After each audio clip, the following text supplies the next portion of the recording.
Ni Mungu wetu, ni Mungu unayeweza, imba wewe.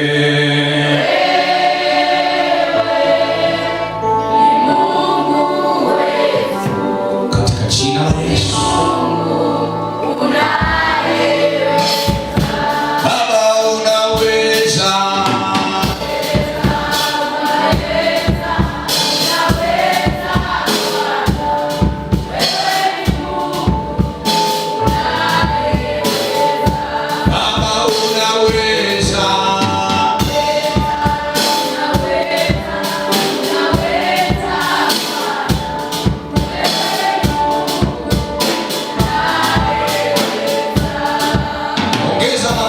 Yesu ni hai. Kwa nini kuponya waliotekwa?